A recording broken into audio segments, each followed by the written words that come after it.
황금 연휴 밤 11시, 한때 한강 이남에서 가장 화려했다던 창원 상남동 거리에 사람이 없습니다. 모두가 불경기 탓이라고 말합니다. 그런데 진짜 정체는 따로 있었습니다.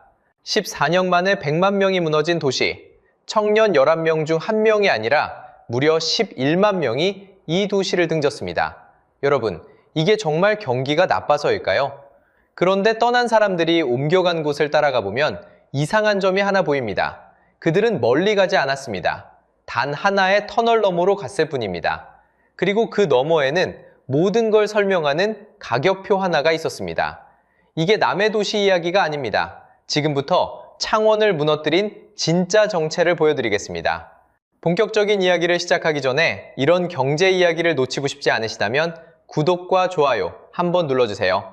여러분의 작은 클릭 하나가 이 채널이 다음 도시를 파헤칠 힘이 됩니다.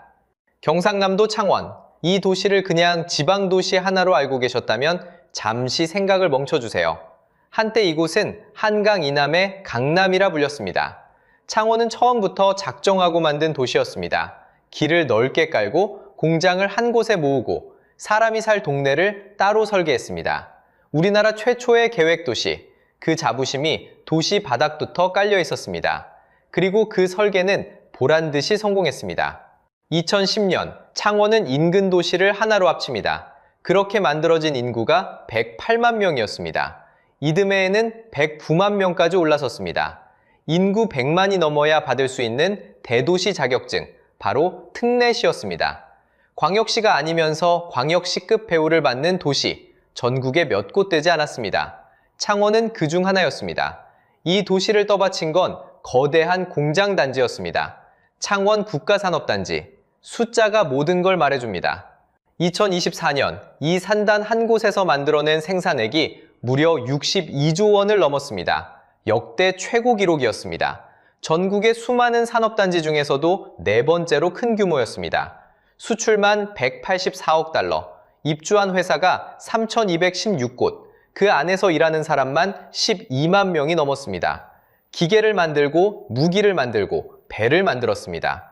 대한민국 제조업의 심장이 바로 이곳에서 뛰고 있었습니다. 공장이 쉬지 않고 돌아가니 사람들의 지갑도 두둑했습니다. 그리고 그 돈이 흘러들어간 곳, 바로 상남동입니다. 사람들은 이 거리를 창원의 강남이라 불렀습니다. 그냥 멋으로 하는 말이 아니었습니다.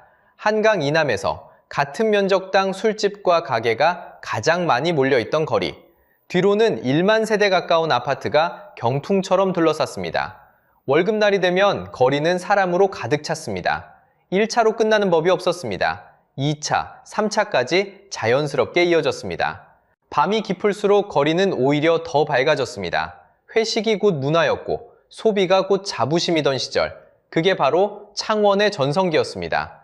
누구도 이 도시가 무너질 거라고는 상상하지 못했습니다. 그렇게 화려했던 이 도시에 대체 무슨 일이 벌어진 걸까요? 그래서 숫자를 꺼내봤습니다. 2024년 12월 말 창원의 주민등록 인구는 99만 9,858명, 단 142명이 모자라 100만이 깨졌습니다. 두 도시가 하나로 합쳐진 지 14년 만의 일입니다. 100만이라는 숫자는 그냥 큰 숫자가 아닙니다. 광역시급 권한을 받는 대도시 자격증의 기준선입니다. 그 선이 무너진 겁니다. 적점이었던 2011년과 비교하면 9만 명 넘게 사라졌습니다. 중소도시 하나가 통째로 빠져나간 셈입니다. 더 무서운 건 빠져나간 사람들의 나이입니다. 남은 사람은 늙어갔습니다. 2011년만 해도 65세 이상 노인은 도시의 8.3%였습니다.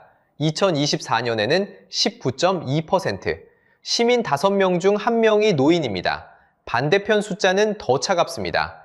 한 해 태어난 아기가 2011년에는 1만 1,290명이었습니다. 2024년에는 4,479명, 절반도 남지 않았습니다. 이 변화는 통계표 안에만 있지 않습니다. 거리로 나가면 눈에 보입니다. 한강 이남에서 가장 화려했다던 상남동. 그 거리가 밤이 되면 한산해졌습니다. 불은 켜져 있는데 들어가는 사람이 없습니다. 한때 이곳을 지키던 한 상인은 이렇게 말합니다. 손님이 80%였는데 지금은 한두 명입니다. 그는 IMF 때보다 지금이 더 힘들다고 했습니다. 마산으로 가면 더 선명합니다. 합성동 상가는 현장 취재 기준 10곳 중 4곳 넘게 비어 있습니다. 셔터가 내려간 가게가 한 집 건너 한 집입니다. 마산 창동은 그나마 손을 쓴 곳입니다. 2012년부터 수백억대 도시재생 사업이 들어갔습니다. 그런데도 회복은 더딥니다. 골목마다 임대 연수막이 걸려있고 빈 점포가 그대로 남아있습니다. 돈을 부어도 사람이 돌아오지 않은 겁니다. 그런데 이걸 전부 불경기 탓으로 돌리면 설명되지 않는 게 하나 있습니다. 상권이 무너진 데는 분명한 이유가 있긴 합니다. 월급날이면 3차까지 가던 회식 문화가 사라졌습니다. 사람들은 더 이상 밤거리에 돈을 쓰지 않습니다. 물가는 올랐고 한 끼 외식조차 부담이 됐습니다. 그러니 술집과 식당이 빼곡했던 유흥상권이 가장 먼저 무너졌습니다. 여기까지만 보면 답은 간단해 보입니다. 경기가 나빠서 도시가 비었다. 사람들이 지갑을 닫아서 거리가 죽었다. 뉴스도 그렇게 말했고 대부분 그렇게 믿었습니다. 하지만 이 진단에는 빈칸이 하나 있습니다. 도시가 정말 가난해져서 무너진 거라면 설명되어야 할 게 있습니다. 그런데 그 시각, 같은 도시의 다른 풍경은 정반대였습니다. 바로 그 시각, 창원의 공장들은 밤에도 불이 꺼지지 않고 있었습니다. 거리가 비어가는 도시, 우리는 흔히 그 이유를 한 단어로 정리합니다. 불경기, 경제가 어려워서, 일자리가 사라져서, 그래서 사람들이 떠났다고요. 말은 그럴듯합니다. 그런데 같은 도시의 숫자를 펼쳐보면 이야기가 완전히 달라집니다. 먼저 방산입니다. 창원에 거점을 둔 한화에어로스페이스는 2025년 영업이익으로만 3조 원을 넘겼습니다. 한 해 전보다 78% 넘게 뛴 수치입니다. 앞으로 만들어 납품할 일감, 그러니까 이미 예약된 매출은 37조 원을 넘어 사상 최대를 기록했습니다. 창원은 K9 자주포와 천물을 만들어내는 지상무기의 핵심 생산기지입니다. 주문이 밀려 공장이 쉬지 못하는 곳이라는 뜻입니다. 도시 하나만의 이야기가 아닙니다. 우리나라 전체 방산 수출은 2025년 154억 달러를 기록했습니다. 한 해 만에 60%가 넘게 늘었습니다. 그리고 그 무기의 상당수가 바로 이 창원에서 만들어줍니다. 다음은 원전입니다. 창원에 본사와 공장을 둔 두산에너빌리티는 2025년 한 해에만 14조 7천억 원어치의 새 일감을 따냈습니다. 회사 역사상 가장 많은 수주입니다. 거기서 멈추지 않습니다. 창원에는 작게 만든 차세대 원자로 이른바 미니 원전을 전담으로 찍어내 전용 공장이 들어섭니다. 2026년 3월에 첫 삽을 뜨고 8천억 원이 투입됩니다. 도시 전체의 성적표도 마찬가지였습니다. 창원의 2025년 상반기 수출은 117억 달러, 한 해 전보다 8% 가까이 늘며 2년 연속 상반기 100억 달러를 넘겼습니다. 나라에서 내려오는 2026년 예산도 2조 원을 넘겨 확정됐습니다. 자, 정리해보겠습니다. 방산은 사상 최대, 원전은 역대 최대, 수출은 2년 연속 신기록. 이게 무너지는 도시의 숫자입니까? 아닙니다. 누가 봐도 살아나는 도시의 숫자입니다. 숫자가 모든 걸 말해줍니다. 경제는 분명 좋아지고 있습니다. 그렇다면 범인은 경기가 아닙니다. 여기서 우리는 아주 이상한 장면 앞에 서게 됩니다. 공장은 밤새 불을 켜고 돌아가는데 그 공장이 선 도시의 거리는 텅텅 비어갑니다. 돈은 도시로 쏟아져 들어오는데 사람은 도시 밖으로 빠져나갑니다. 일자리가 사라진 게 아닙니다. 일자리는 오히려 늘고 있었습니다. 그런데도 사람들은 떠났습니다. 경기가 나빠서가 아니라면 도대체 왜 이 도시는 비어가는 걸까요? 그래서 떠난 사람들에게 직접 물었습니다. 왜 떠나셨습니까?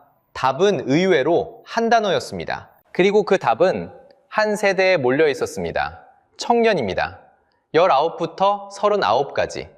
이 도시의 청년 인구는 2010년 33만 명이었습니다. 그런데 2024년 22만 명으로 줄었습니다. 11만 명이 사라진 겁니다. 도시 하나에서 청년 11만 명이 빠져나갔습니다. 속도는 더 무섭습니다. 들어온 청년보다 나간 청년이 얼마나 많았는지를 보겠습니다. 2010년에는 그 차이가 1,594명이었습니다. 그런데 2023년에는 5,768명으로 벌어졌습니다. 13년 만에 약 3배 반. 청년이 빠져나가는 속도 자체가 점점 빨라진 겁니다. 자, 여기서 가장 중요한 질문입니다. 이들은 왜 떠났을까요? 창원시는 떠난 청년들에게 그 이유를 물었습니다. 1등은 직업이었습니다. 31%. 그러니까 떠난 청년 10명 중 3이 일자리를 이유로 들었습니다.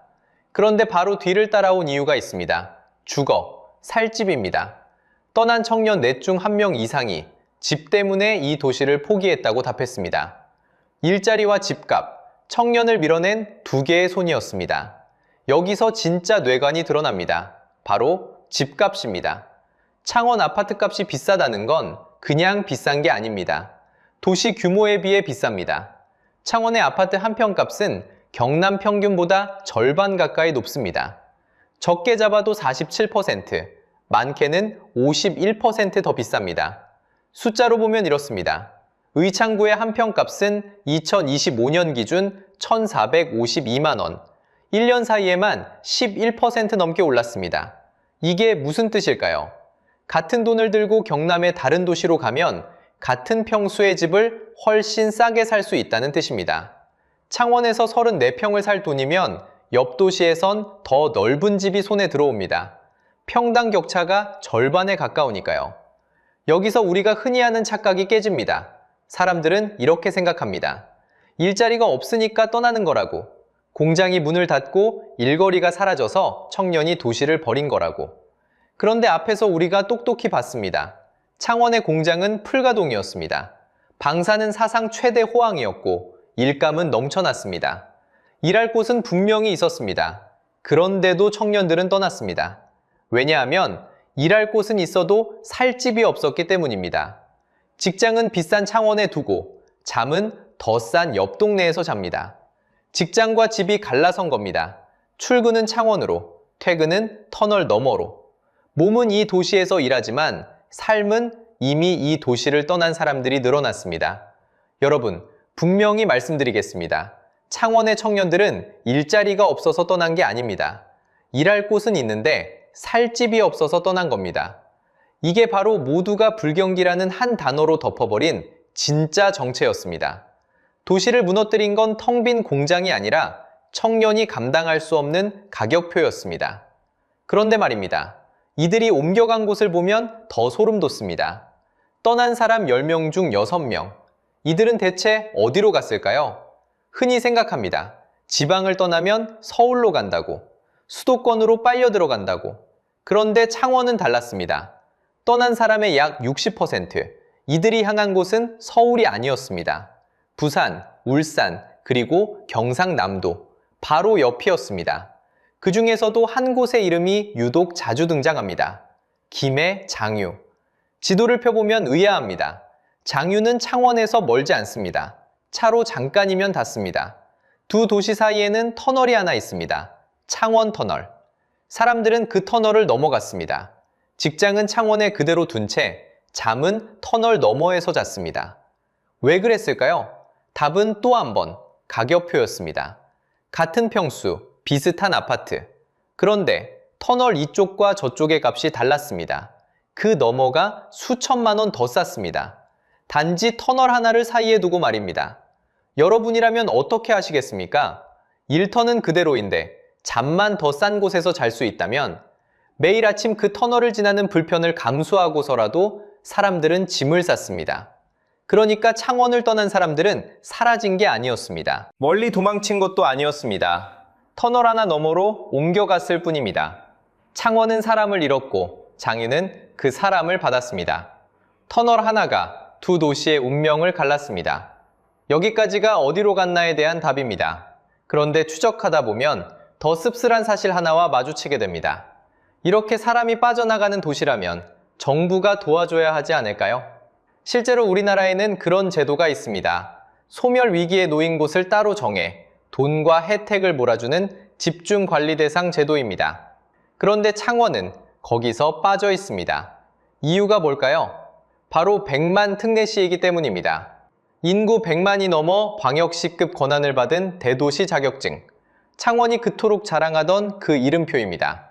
그런데 그 지원 대상은 규모가 작은 시, 군, 자치구로만 한정되어 있습니다. 100만 대도시인 창원은 자격이 안 됩니다. 이게 무슨 뜻일까요? 인구가 빠르게 무너지고 있는데도 너는 큰 도시니까 괜찮다는 이유로 도움의 손길에서 제외된 겁니다. 상황이 얼마나 답답했으면 옛 마산 지역만이라도 그 지원 대상에 넣어달라며 국회에서 토론회까지 열렸습니다. 한때 가장 잘 나가던 도시가 이제는 무리도 소멸위기로 봐달라고 호소하는 처지가 된 겁니다. 숫자를 보면 더 아슬아슬합니다. 외국인까지 끌어모아 겨우 100만 선을 지키고 있습니다. 2025년 기준 약 101만 6천 명. 간신히, 정말 간신히입니다. 전문가들은 2027년쯤이면 외국인을 포함해도 100만이 무너질 거라고 봅니다. 그러면 특례시 자격마저 잃습니다. 자격증을 지키느라 지원해서 밀려났는데 끝내 그 자격증조차 놓치게 되는 겁니다. 여기에 창원에 가장 깊은 역설이 있습니다. 가장 잘 나가서 받은 그 이름표가 이제는 족쇄가 됐습니다. 그렇다면 이건 정말 창원만의 이야기일까요? 자, 이제 처음에 그 질문으로 돌아가 보겠습니다. 황금 연휴 밤, 사람이 사라진 상남동 거리. 우리는 그걸 불경기 탓이라고 불렀습니다. 하지만 지금까지 따라온 단서들은 전혀 다른 답을 가리키고 있었습니다. 첫째, 범인은 경기가 아니었습니다. 같은 시각 창원의 공장은 밤에도 불이 꺼지지 않았습니다. 방산도, 원전도, 수출도 사상 최고치를 갈아치우고 있었습니다. 둘째, 그런데도 사람들은 떠났습니다. 일할 곳이 없어서가 아니라 살 집이 없어서였습니다. 일자리는 도심에 있는데 그 도심의 집값은 월급으로 감당이 안 됐습니다. 셋째, 떠난 사람들은 멀리 가지 않았습니다. 10명 중 6명이 터널 하나 너머로 옮겨갔을 뿐입니다. 같은 평수, 수천만 원 더 싼 집을 찾아서. 넷째, 정작 도움이 필요한 순간 창원은 손을 내밀 자격조차 없었습니다. 100만 1등 도시라는 이름표가 지원의 문을 닫아버렸으니까요. 여러분, 이 네 가지는 창원만의 사정이 아닙니다. 거시지표는 분명 좋아지고 있다는데 내 동네 거리는 비어갑니다. 뉴스는 수출이 사상 최대라는데 내 집값과 내 월급의 거리는 점점 멀어집니다. 이 괴리는 지금 전국 어디서나 조용히 진행되고 있습니다. 비수도권 광역시가 한때 잘 나갔던 산업도시가 하나씩 같은 길을 걷고 있습니다. 그러니 이건 남의 도시 이야기가 아닙니다. 여러분이 사는 도시도 지금 이 순간 옆 동네로 조용히 빨려 들어가는 중일지 모릅니다. 사람들은 사라진 게 아니라 더 싼 가격표를 따라 터널 너머로 옮겨가고 있을 뿐입니다. 마지막으로 한 번만 더 말씀드리겠습니다.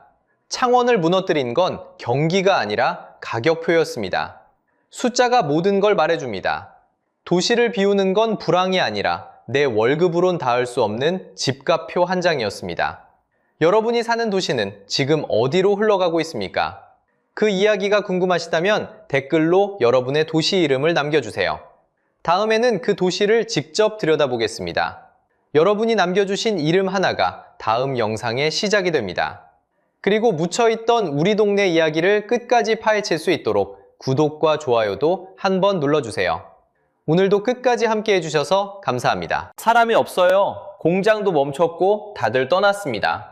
한때 지나가던 개도 돈을 물고 다녔다던 그 도시의 지금 모습입니다. 연 1만 2천 명을 먹여 살리던 거대한 공장이 어느 날 문을 닫았습니다. 협력사 130곳이 함께 무너졌고 도시의 심장은 그대로 멈췄습니다. 그런데 이 공장을 멈춰 세운 건 다름 아닌 그 안에서 일하던 사람들의 선택이었습니다. 더 받기 위한 싸움이 어쩌다 모두의 일터를 통째로 삼켜버린 걸까요? 인구 25만이 무너지고 아파트와 상점이 비어버린 도시 군산. 오늘 그 몰락의 전 과정을 처음부터 끝까지 함께 따라가 보겠습니다. 본격적인 이야기에 들어가기 전에 채널 구독과 좋아요 한 번씩 눌러주시면 큰 힘이 됩니다. 지금은 텅 비어버린 이 도시에도 분명 전성기가 있었습니다. 이야기는 1997년으로 거슬러 올라갑니다. 그해 분산에 거대한 자동차 공장이 들어섰습니다. 한국 GM, 당시 이름은 대우였습니다. 넓은 부지 위로 거대한 공장 건물이 줄지어 솟았습니다. 새벽이면 작업복을 입은 사람들이 정문으로 밀려들었습니다. 공장은 빠르게 도시의 심장이 됐습니다. 컨베이어 벨트가 돌면 도시 전체가 함께 돌았습니다. 자동차 한 대를 만드는 데는 수천 개의 부품이 들어갑니다. 그 부품 하나하나가 군산 어딘가의 일터에서 나왔습니다.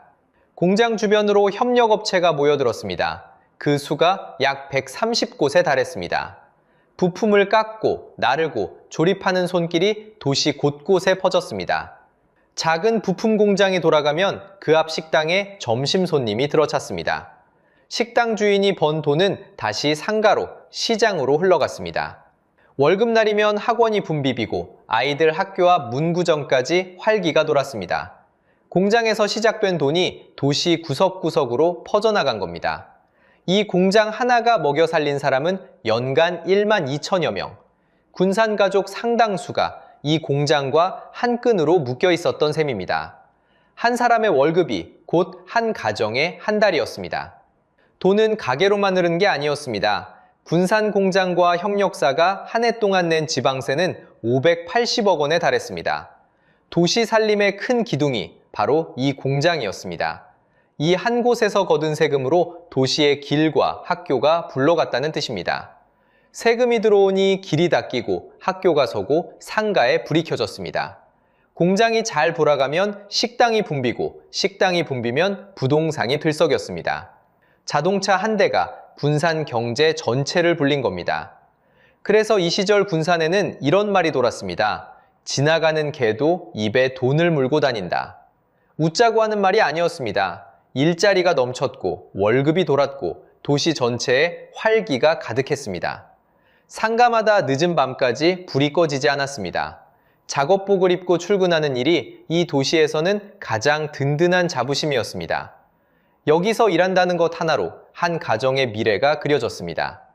그렇게 군산은 자동차 한 대에 도시 전체의 운명을 실은 채 가장 빛나는 시절을 보내고 있었습니다. 그런데 이 심장이 멈추는 데는 단 몇 년이면 충분했습니다. 활력이 넘치던 이 공장에 가장 먼저 금이 가기 시작한 건 바다 건너에서였습니다. 그 첫 균열은 군산이 아니라 저 멀리 유럽에서 시작됐습니다. 2013년 미국 GM은 큰 결정을 내립니다. 자사 브랜드 쉐보레를 유럽 시장에서 빼겠다는 것이었습니다. 먼 나라 이야기처럼 들립니다. 그런데 이게 왜 군산의 문제였을까요? 이유는 단순했습니다. 군산 공장이 만든 차의 상당수가 바로 그 유럽으로 실려나가고 있었기 때문입니다. 가장 큰 손님이 등을 돌린 셈이었습니다. 수출길이 막히자 숫자가 곧바로 무너지기 시작했습니다. 숫자가 모든 걸 말해줍니다. 2013년 군산 공장의 생산량은 약 15만 대였습니다. 한 해에 차 15만 대, 도시 하나를 충분히 먹여 살릴 규모였습니다. 그런데 이듬해 2014년 절반 가까이 줄어 8만 대로 떨어집니다. 추락은 거기서 멈추지 않았습니다. 2016년에는 4만 대, 그리고 2017년에는 3만 대까지 내려앉습니다. 한 계단 한 계단 멈출 줄 모르고 떨어졌습니다. 불과 4년 만에 15만 대에서 3만 대, 5대 중 4대가 사라진 셈입니다.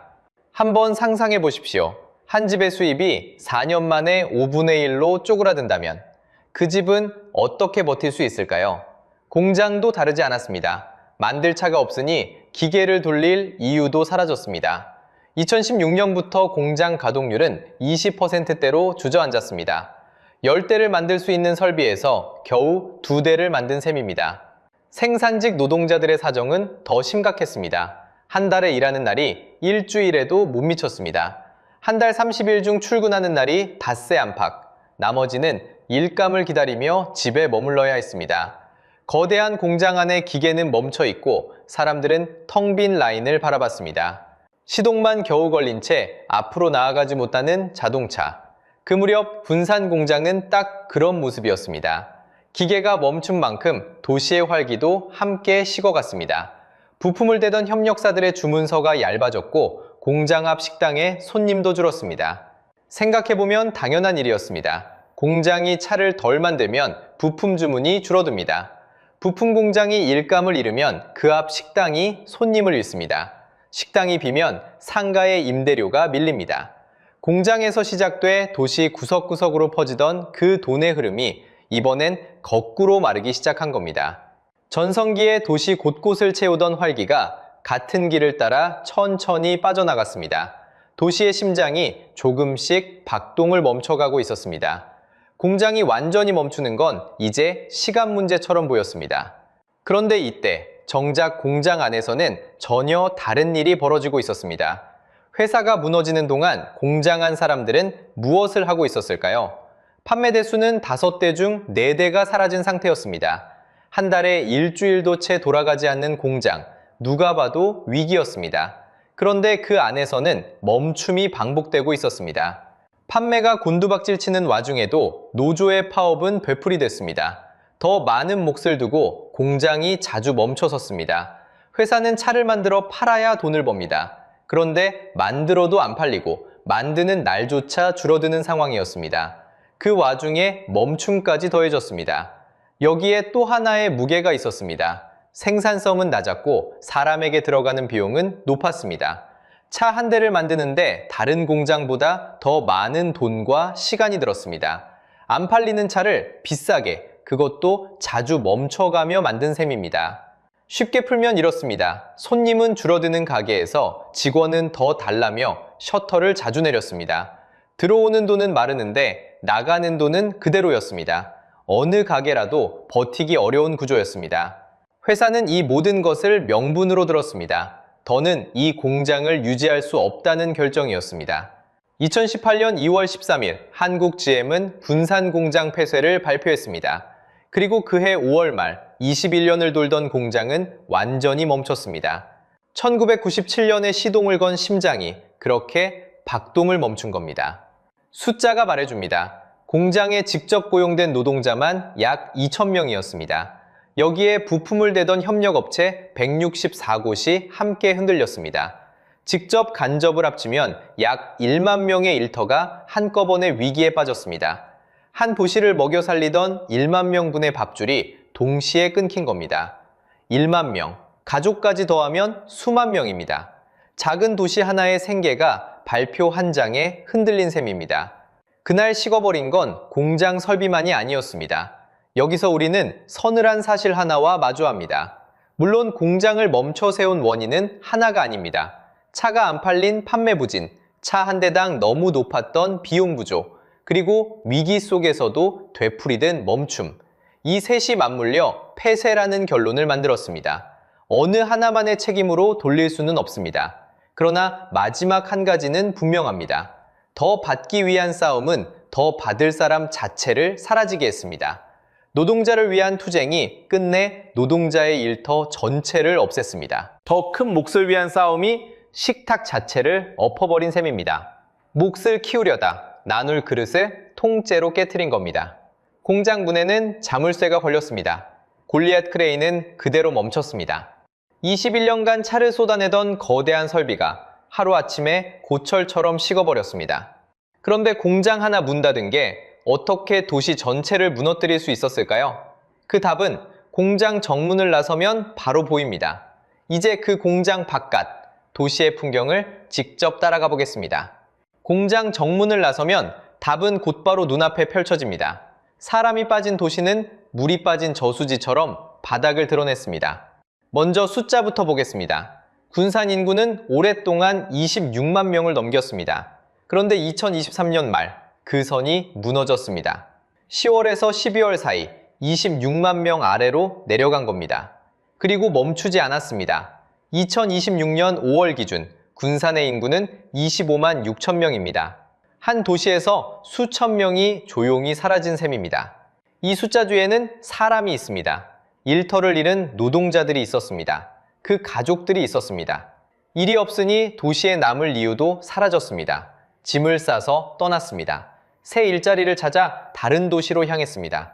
그렇게 빈자리가 늘었습니다.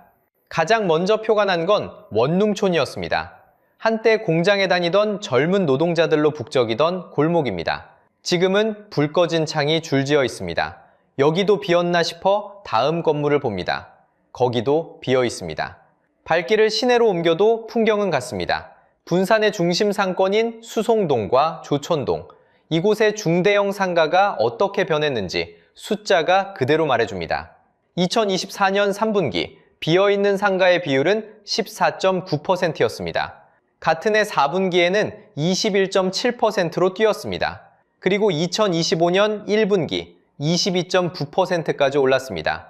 단 2분기 만에 약 8%포인트가 치솟은 겁니다. 이게 무슨 뜻일까요? 쉽게 풀면 이렇습니다. 거리의 상가 5곳 중 1곳 넘게 불이 꺼졌다는 이야기입니다. 손님이 줄고 문을 닫고 새 주인은 들어오지 않습니다. 셔터를 내린 가게가 한 집 건너 한 집입니다. 사람이 줄고 상가가 비었으니 집은 어떨까요? 여기서 가장 이상한 일이 벌어집니다. 전북 전체에서 팔리지 않은 새 아파트, 그 절반 이상이 군산 한 도시에 몰려 있었습니다. 2023년 5월 기준 전북 미분양 물량의 56.2%가 군산이었습니다. 도내에서 2채 중 1채 넘게 주인을 못 찾은 새 아파트가 군산에 있었다는 뜻입니다. 상식적으로는 이해가 안 갑니다. 사람이 빠져나가는 도시입니다. 살 사람이 줄어드는 도시입니다. 그런데도 새 아파트는 계속 올라갔습니다. 살 사람보다 지은 집이 더 많아진 겁니다. 빈집 위에 빈집이 쌓였습니다. 원룸촌에 불 꺼진 창, 셔터 내린 상가, 주인 없는 새 아파트, 이 셋이 한 도시에서 동시에 벌어지고 있었습니다. 떠난 사람이 남긴 자리는 그렇게 도시 곳곳에 구멍처럼 남았습니다. 손을 놓고 있었던 건 아닙니다. 군산은 2014년 무렵부터 도시를 되살리겠다며 도시재생 사업을 여러 차례 벌였습니다. 낡은 거리를 손보고 빈 공간을 채워보려 했습니다. 그런데 사람이 빠져나가는 속도를 손보는 속도가 따라가지 못했습니다. 한쪽을 채우면 다른 쪽이 비었습니다. 여러 해가 지나도 도시가 눈에 띄게 되살아났다는 소식은 들리지 않았습니다. 여러분이 사는 도시를 한번 떠올려 보십시오. 골목 하나, 상가 하나 비기 시작하면 그 빈자리는 좀처럼 다시 채워지지 않습니다. 군산이 그걸 보여줬습니다. 그렇다면 도시는 왜 다시 일어서지 못했을까요? 다시 살리려던 시도가 있긴 했습니다. 문제는 그 시도마저 무너졌다는 겁니다.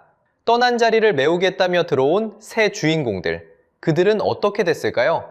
그렇게 들어온 새 주인이 2곳 있었습니다. 결과부터 말씀드리겠습니다. 둘 다 약속을 지키지 못했습니다.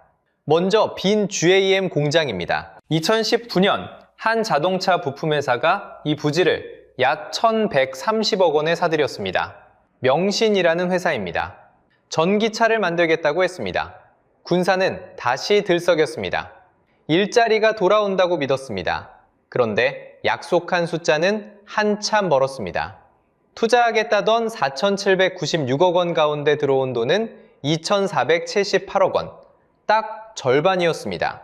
1,338명을 뽑겠다더니 407명, 약속의 30%에 그쳤습니다. 가장 충격적인 건 생산 대수입니다. 30만 대를 만들겠다던 공장이 실제로 찍어낸 건 4,116대였습니다. 약속의 1.3%입니다. 100보를 가겠다더니 한 보 남짓거린 셈입니다. 결국 2024년 5월 명신은 완성차 사업을 멈췄습니다.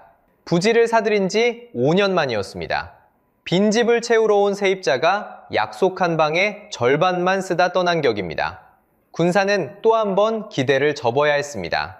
돌아온다던 일자리는 30%만 채워졌고 그마저도 흔들렸습니다. 이제 두 번째 주인공입니다. 바다 쪽으로 시선을 돌려보겠습니다. 현대중공업 군산조선소입니다. 2017년 문을 닫았던 이 거대한 조선소가 2022년 다시 돌아오겠다고 선언했습니다. 2023년부터 배의 한 부분, 블록을 만들기 시작했습니다. 군산은 또 기대를 걸었습니다. 그럴만했습니다. 조선소가 제대로 돌면 지역에 막대한 효과가 돌아온다는 분석도 있었습니다. 한 연구기관은 블록 물량 10만 톤이 군산에 떨어지면 생산 유발 효과가 약 1,989억 원, 새로 들어올 인구가 3,600명에 이를 것으로 봤습니다. 그런데 현실은 그 기대에 한참 못 미쳤습니다. 군산조선소는 배를 처음부터 끝까지 짓는 곳이 아니라 배의 한 부분을 만들어 울산으로 보내는 공정 거점으로만 돌아갔습니다. 기대했던 효과의 일부만 도시에 남은 겁니다. 여기서 우리 돈이 들어갑니다. 지자체는 물류비 같은 명목으로 3년간 약 350억 원을 지원했습니다. 2023년에 99억 원, 2024년에 117억 원이 나갔습니다. 모두 시민이 낸 세금입니다. 공장을 다시 돌리는 마중물이 되길 바랐습니다. 그런데 2026년 3월 13일 예상 밖의 소식이 전해집니다. HD 현대중공업이 군산조선소를 다른 회사에 팔겠다고 나선 겁니다. 에코프라임 마린퍼시픽 HJ중공업의 최대 주주입니다. 두 회사는 팔겠다는 첫 약속서, 합의각서를 맺었습니다. 문제는 시점입니다. 보조금 350억 원이 거의 끝나는 그 무렵에 매각이 나온 겁니다. 한때 5,000명이 넘던 직원은 다시 돌아온 뒤로는 1,000명 안팎이었습니다. 그마저도 약 30%가 외국인 노동자였습니다. 받을 땐 환영받았는데 지원이 끝나니 손을 털고 나가는 모양새입니다. 그래서 군산에서는 지금 이런 비판이 나옵니다. 세금만 받아 챙기고 떠나는 먹튀가 아니냐는 겁니다. 호황을 누리는 기업이 시민 세금이 마르는 순간 떠난다는 거였습니다. 어렵게 쌓은 일자리 생태계가 다시 흔들린다는 걱정도 큽니다. 5,000명이 일하던 곳이 1,000명으로 줄었으니 한 번 빠진 사람은 쉽게 돌아오지 않습니다. 다만 한쪽 말만 듣고 단정할 수는 없습니다. 현대 측의 입장도 함께 들어야 합니다. 회사는 이렇게 해명합니다. 조선소를 계속 돌릴 수 있을지를 종합적으로 따진 결정이며 보조금이 끝나는 것과는 관련이 없다는 겁니다. 또 본계약은 아직 맺지 않았고 지금은 실사가 진행 중인 단계라고 밝혔습니다. 판단은 시간이 가려줄 겁니다. 다만 분명한 건 빈자리를 채우겠다던 두 번의 시도가 모두 약속만큼 채우지 못했다는 사실입니다. 1,130억과 350억, 그 돈의 행반은 이렇게 흘러갔습니다. 그런데 군산만의 불운일까요? 사실 이 도시가 무너진 데는 한 기업의 철수보다 훨씬 더 깊은 구조가 숨어 있었습니다. 마지막으로 분산을 진짜 무너뜨린 보이지 않는 구조를 보여드리겠습니다. 분산의 추락은 한 번의 사고가 아니었습니다. 오래 쌓인 구조가 무너진 결과였습니다. 그 구조를 가장 잘 보여주는 곳이 바로 옆에 있습니다. 새만금입니다. 바다를 막은 방조제 길이는 33.9km. 세계에서 가장 긴 방조제입니다. 여기에 들어간 돈은 약 22조 8천억 원. 1991년에 첫 삽을 떴고 완공 목표는 2050년입니다. 22조 8천억 원이 어느 정도일까요? 군산 같은 도시 수십 개를 통째로 새로 지을 수 있는 돈입니다.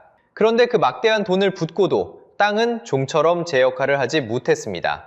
2023년 그 위에서 세계 스카우트 잼버리가 열렸습니다. 결과는 참담했습니다. 배수가 안 됐고 기반 시설도 부족했습니다. 참가자들은 일정을 다 채우지 못하고 일찍 빠져나갔습니다. 감사원은 사업 전반이 총체적으로 부실했다고 결론 내렸습니다. 이건 운이 나빠서가 아니었습니다. 30년 넘게 바다를 막아 만든 땅입니다. 본래 물이 잘 빠지지 않는 성질을 가진 곳이었습니다. 도로와 시설 같은 기반도 충분히 갖춰지지 않았습니다. 땅은 만들어놨지만 그 위에서 무언가를 제대로 해내기는 어려운 상태였던 겁니다. 예산을 쏟아부어도 결과가 따라오지 않는 구조, 군산이 안고 있던 문제의 민낯이었습니다. 흔히 예산을 마중물이라고 부릅니다. 한 바가지 부어 더 큰 물을 끌어올리는 물입니다. 그런데 군산에서는 마중물만 자꾸 부었습니다. 정작 물을 끌어올릴 펌프가 고장나 있었습니다. 문제는 여기서 끝이 아닙니다. 떠난 줄 알았던 GM이 정말 떠난 게 맞는지조차 분명하지 않습니다. 한국GM은 2018년 분산 공장을 닫을 때 산업은행에서 국민 세금 8,100억 원을 지원받았습니다. 조건이 있었습니다. 2027년까지 국내 생산과 공장을 유지하겠다는 약속이었습니다. 그런데 2025년 한국GM은 전국 정비센터와 부평 유휴주 자산을 팔기 시작했습니다. 다시 철수설이 번졌습니다. 약속의 기한인 2027년이 이제 분수령으로 다가오고 있습니다. 여기서 한 가지를 떠올려야 합니다. 분산 공장 폐쇄가 한국GM의 마지막 결정이 아니었을 수 있다는 점입니다. 2018년의 군산은 어쩌면 더 큰 흐름의 첫 단추였는지도 모릅니다. 한 도시에서 시작된 일이 다른 도시로 번지지 않으리란 보장은 어디에도 없습니다. 그렇다면 군산의 앞날은 어떻게 될까요? 숫자는 차갑게 답하고 있습니다. 군산이 세운 계획, 인구는 2040년 45만 명이었습니다. 그 목표는 26만 4천 명으로 크게 낮춰졌습니다. 국토연구원과 방송의 예측은 더 낮습니다.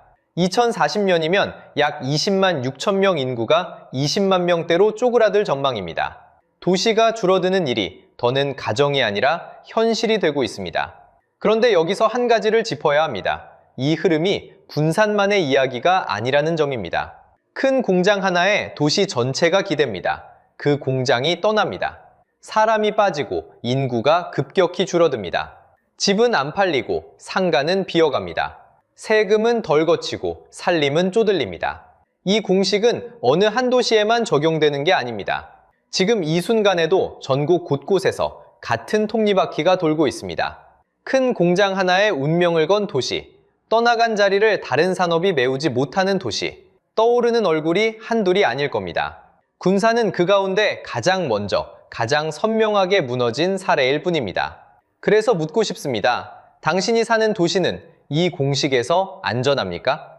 이건 결코 남의 동네 이야기가 아닙니다. 한번 멈춰 세운 일터는 좀처럼 다시 돌아오지 않습니다. 여기까지 군산의 25년을 함께 따라왔습니다. 한번 정리해 보겠습니다. 개도 돈을 물고 다니던 잘 나가던 공장이 있었습니다.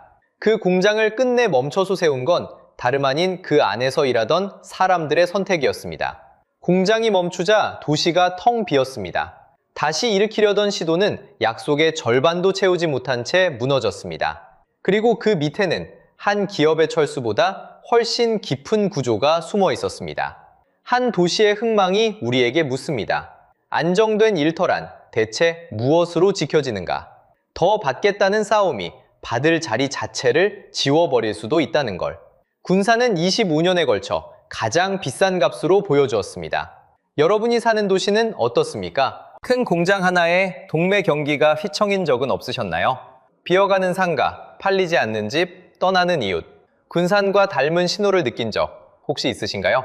댓글로 들려주세요. 여러분의 동네 이야기가 누군가에게는 미리 받는 경고가 됩니다. 한번 멈춰 세운 일터는 좀처럼 다시 돌아오지 않습니다. 이런 이야기를 계속 전해드립니다. 구독과 좋아요는 큰 힘이 됩니다.